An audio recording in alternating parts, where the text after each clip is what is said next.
Overshadowed by civil war and doubts about the credibility of the polls, voters in Myanmar were casting their ballots in a general election starting on Sunday, the first since a military coup toppled the last civilian government in 2021.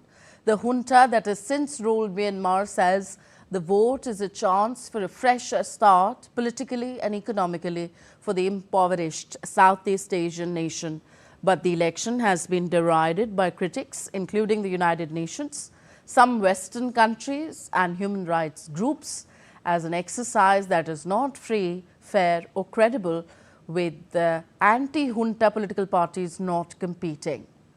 Nobel Peace Prize laureate Aung San Suu Kyi, deposed by the military months after her National League for Democracy won the last general election by a landslide in 2020, remains in detention, and the political party she led to power has been dissolved.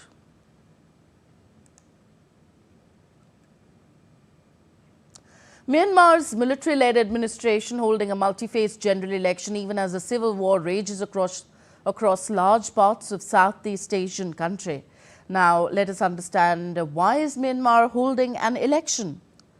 The military ousted the elected government of Nobel laureate Aung San Suu Kyi in a February 2021 coup, just as it was preparing for its second term in office following a landslide election win months earlier.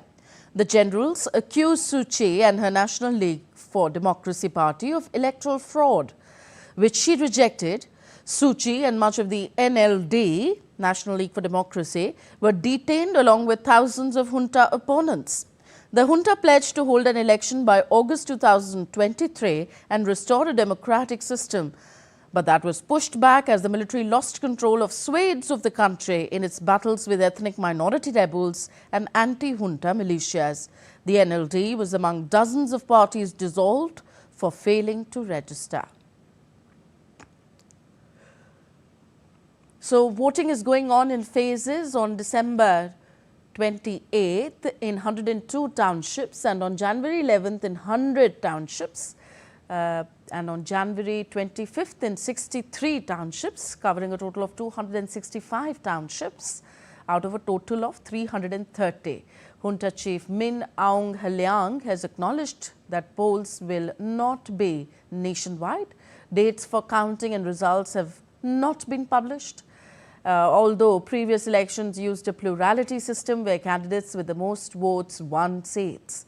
In line with an army-drafted 2008 constitution, 25% of the upper and lower house seats are reserved for serving military personnel selected by the Armed Forces Chief.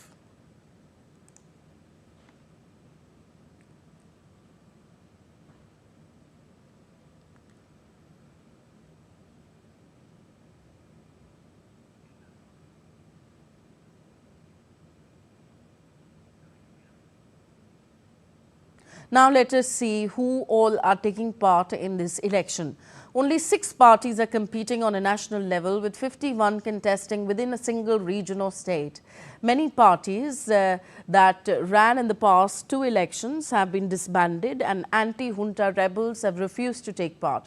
That has left in the fray only junta-approved parties, including the military's proxy, Union Solidarity and Development Party.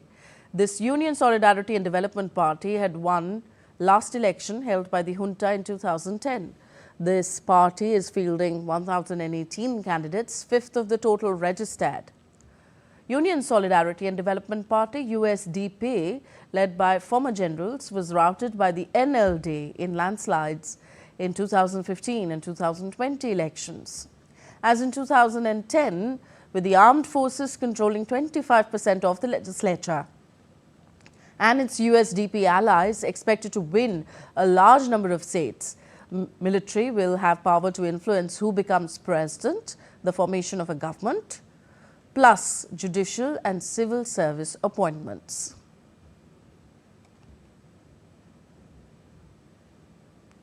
The UN, Western countries and human rights groups call the election a sham to sustain military rule. The ASEAN bloc, including Myanmar, has called for a fair and inclusive election. Junta Chief Min Aung Hlaing has made a major diplomatic push this year to win support for polls. The military dismissed this international criticism, asserting elections lacked coercion and had public support. Junta spokesperson Zo Min Tun says that the election is for people of Myanmar, not for the international community.